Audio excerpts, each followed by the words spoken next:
அஸ்ஸலாமு அலைக்கும் வரஹ்மத்துல்லாஹி தஆலா பரகாத்துஹு. ஈமானை இழந்த பெண்மணி யார்? ஒரு பெண்மணி ஹாருத் மாருத் என்ற மலக்குகளிடம் வந்து, நான் எப்படியாச்சும் சூனியம் கத்துக்கணும், நான் சூனியக்காரியா மாறணும், எனக்கு சூனியம் கத்துத்தாங்கன்னு சொல்லி கேட்டாங்க. அதுக்கு அந்த மலக்குகள் சொன்னாங்க, நீ அப்படின்னா காஃபிர் ஆயிருவியன்னு சொன்னாங்க.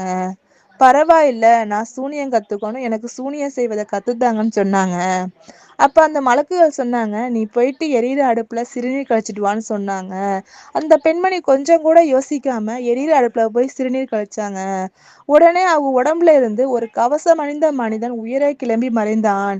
இதை கண்ட அந்த பெண்மணி ஹாரித் மாரித்திடம் வந்து நடந்ததை கூறினாள். அதுக்கு அந்த மலக்குகள், நீ இப்ப காஃபிர் ஆயிட்ட, உன் உடம்புல ஒட்டி இருந்த ஈமான் பிரகாசம் தான் அது அது உன்னை இவ்வளவு நாளா கவசமா காத்துட்டு வந்துச்சு. இப்ப நீ காஃபிர் ஆயிட்ட, இப்ப நீ தாராளமா நீ சூனியம் கத்துக்கலாம்னு சொல்லி சொன்னாங்க.